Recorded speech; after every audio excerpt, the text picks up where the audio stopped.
All right, now we move over to our textbook. We're going to go over chapter 9, our concept book, Aspect Balance. I'm going to go read through it. All this. It's a decent amount, but it should be fun. And then I'll come back at certain points and figure out like what's important. We got to figure it out. So one thing we didn't talk about was like what acid-base balance means. What do you think it means? Well, it's the process of regulating pH, bicarb, and carbon dioxide, basically. Something that I found was pretty cool was the thing responsible for making carbonic acid is cellular metabolism because it makes it in the form of carbon dioxide and water. So I just figured out what buffer means. So what do you think it means? It's a pair of chemicals, usually a weak acid and its base, that are in equilibrium in a solution. And then apparently the most important buffer in the extracellular fluid is the bicarbonate buffer system. It consists of a carbonic acid, it's the weak acid, and bicarb, which is base. Bicarb, the carbonic acid ratio is 20 to 1. That's pretty cool. And the reason why the lungs excrete carbonic acid is because it is made to. We can't excrete metabolic acid because it's not converted to a gas. Gotcha.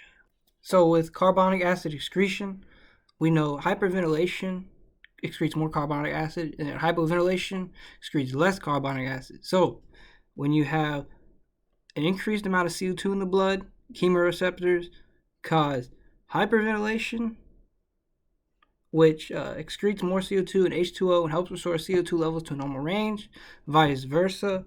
These are examples of correction, fixing the problem and returning the blood values to their normal ranges. So, because chemoreceptors respond to H plus concentration as well as to blood level CO2, they modify rate and depth in response to level of metabolic acid as well as carbonic acid. So, if there's too much metabolic acid in the blood, they cause hyperventilation. This does not correct the problem because the lungs cannot excrete it. Remember, it can't turn it to a gas, but hyperventilation gets rid of more carbonic acid from the body, thus making the blood less acidic. The result is too little carbonic acid to help balance too much metabolic acid. This is called compensation, moving the pH toward its normal range, making other values abnormal. So if there's too much metabolic acid present, there's too little metabolic acid present, you get hypoventilation, so that moves it towards its normal range, okay? So just as the kidneys can't excrete, just as the lungs can't excrete metabolic acid, the kidneys cannot excrete carbonic acid, but they can excrete metabolic acid. So with the buffering system with related to metabolic acid, let's say we have too much metabolic acid in the blood. The kidneys will increase the secretion of hydrogen, making ammonia.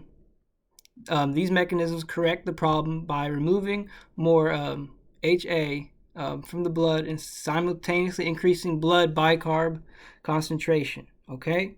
Similarly, if there's too little metabolic acid present, they decrease their secretion of H and make little ammonia, so that metabolic acid remains in the blood and more HO3 is excreted in the urine. This is basically the correct method to fix the problem. So if there's too much carbonic acid, the kidneys cannot excrete it, but they excrete more metabolic acid than usual.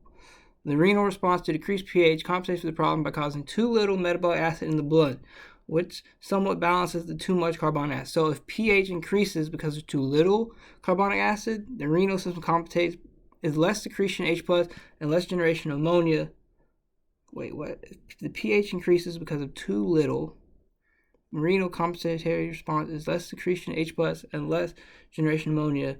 The resulting increase of metabolic acids and attempt to balance the lack of carbonic acid, normalizing the pH. Okay, I get it. So let's say we have either a low metabolic or carbonic acid. So then we're going to have to, so we have a low carbonic acid, right? Then we have to compensate it by getting a high metabolic acid. If we have a low metabolic acid, we have to compensate by getting a high carbonic acid. And then vice versa for the high and low. Okay, I kind of get it now. Gotcha. Okay, so this puts it really good. So respiratory and renal responses disrupt the acid balance. So let's say we have too much carbonic acid, which is respiratory acidosis. The cause of this is hypoventilation. Respiratory, all you got to do, instead of breathing slow, breathe faster. And the renal, on the other hand, will cause increased secretion of hydrogen, which causes more ammonia to be produced. And if you have too little carbonic acid or respiratory alkalosis, it's being caused by breathing too fast, breathe slower, and in the renal, they'll decrease H plus secretion and make less ammonia. And if you have too much metabolic acid or metabolic acidosis, the cause is you have too much metabolic acid in the kidneys and they can excrete. You correct this in the kidneys by increasing secretion H plus, which causes more ammonia to make, and then the respiratory will compensate by breathing faster And if you have too little metabolic alkalosis,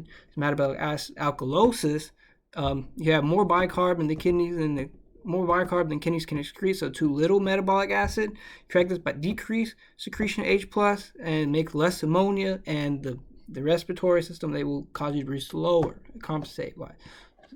I think I kind of understand. I need to think about this a bit more. So too much acid, you make ammonia and you breathe faster. Too little acid, you don't make ammonia and you breathe slower. Gotcha. I think I understand.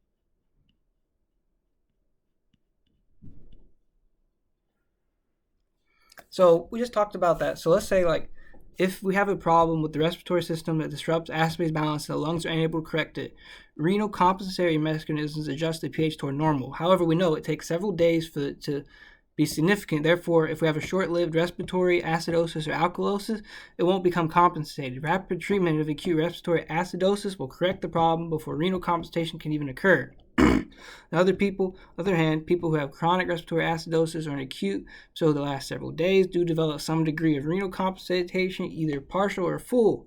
Episodes of respiratory alkalosis occur from hyperventilation and usually do not last long enough for renal compensation to occur. However, if the problem with the kidneys disrupts acid balance and the kidneys are able to correct it, respiratory compensatory mechanisms adjust the pH toward normal.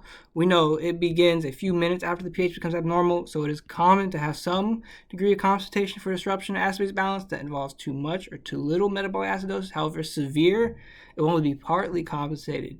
In cases of metabolic alkalosis, compensatory hypoventilation is limited by the respiratory drive for oxygen, so that full compensation usually does not occur. It is important to realize that even if compensatory mechanisms do not return pH to the normal level, they do prevent pH from becoming more abnormal. So there are some people that are at the greatest risk for acid-base imbalances. So they have one or more of the following. So they're producing too much metabolic acid or they're intaking too much metabolic acid. They have an altered acid buffering system due to the loss or gain of bicarb. They have altered acid excretion, and they have a normal shift of hydrogen into cells.